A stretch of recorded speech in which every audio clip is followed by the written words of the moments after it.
One evening after Isha, we lay down to rest in Mina. In the tent next door, the Deobandis, one of their ulama or whatever they regard them, mufti or ulama or whatever they call them, he started teaching his people.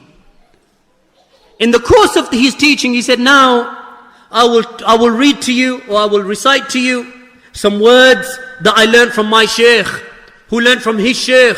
And this is a noble chain between myself and my sheikh and so on. And they are elders and they taught us this. So I have memorized it in Urdu. So then he proceeded to recite it in Urdu and then translate it into English. What was he reciting? The burdah of al-busayri. He was reciting the lines of poetry known as the burdah of al-busayri. This burdah of al-busayri is a poem, my brothers and sisters, that is often read in Sufi circles. Hamza Yusuf translated it. And he recited it and sang it to his sheikh, Habib Ali Jifri. And they gather together in the evenings and they sing and they chant these lines of poetry known as the burdah of al-busayri. Also, the likes of Nuh Hamim Kella. In fact, you'll hardly find a Sufi, whether he's from the east or the west, from India, Morocco, Egypt, United States of America, Europe, Britain. Probably there's a mosque within stone throw from here that you'll find that they read the burdah of al-busayri. You throw a stone, you might hit the mosque, and you'll find that in some nights on the weekday, they'll be reciting the burdah of al-busayri. It was written by a Sufi leader of theirs known as Salih Muhammad bin Hassan al-Busayri. The story is that al-Busayri, on an occasion, he fell sick. And he suffered greatly due to his illness. Then he claims that he had a dream, a vision, in which he saw the Prophet sallallahu alaihi wasallam. So when he saw the Prophet sallallahu alaihi wasallam, he complained to him about his ailment. So the Prophet sallallahu alaihi wasallam, he said, he passed his hands over my body, and as a result, I was cured. Then after, he said that the Prophet ﷺ put a burdah, which is like a mantle or a cloak, a cloth, over my body. Then when I woke up, he found that he was cured from his ailment. And he found that after awakening, that burdah or that cloak and that mantle was still upon his body. So, Prophet ﷺ put it upon his body in his sleep. And when he woke up, he found that he's got the burdah. So that inspired him to write some lines of poetry. And that is what is known, those lines of poetry is known as the burdah of al-busayri. The name of the lines of poetry is the burdah of al-busayri. In these lines of poetry, from those lines, is that they say, or that he said, O noblest one in creation, Ya akram al-khalq, Ya akram al-khalq, O noblest one of creation, Muhammad, I have none from whom to request protection other than you when the universal calamity befalls. Who's he seeking protection from? Who?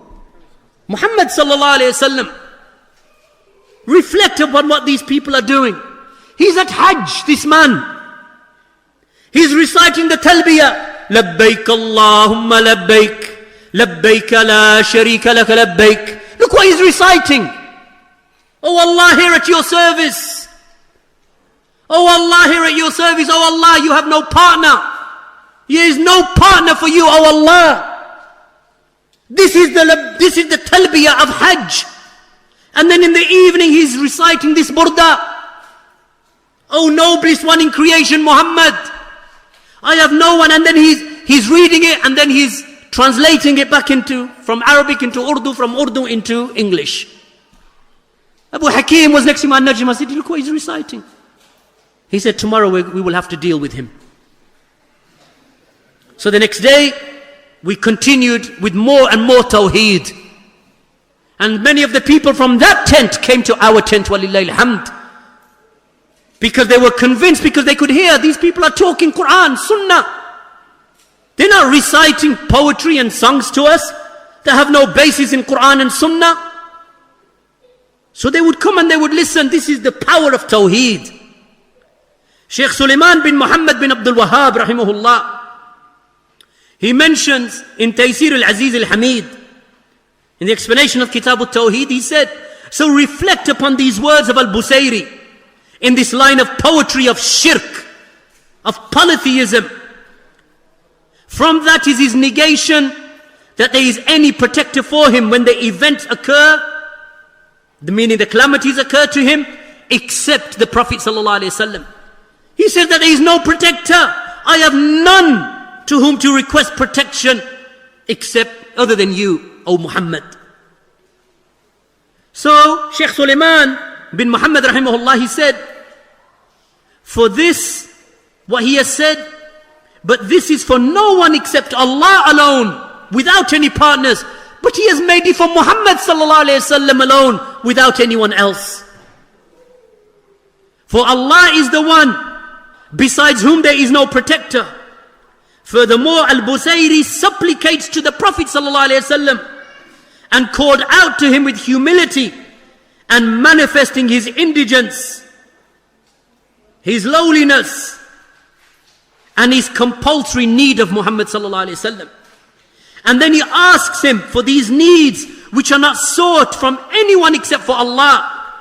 So this is shirk in the ilahiyah of Allah, in the soul deification or the soul godship of Allah subhanahu wa ta'ala, that Allah is the only God that is to be worshipped, or the only deity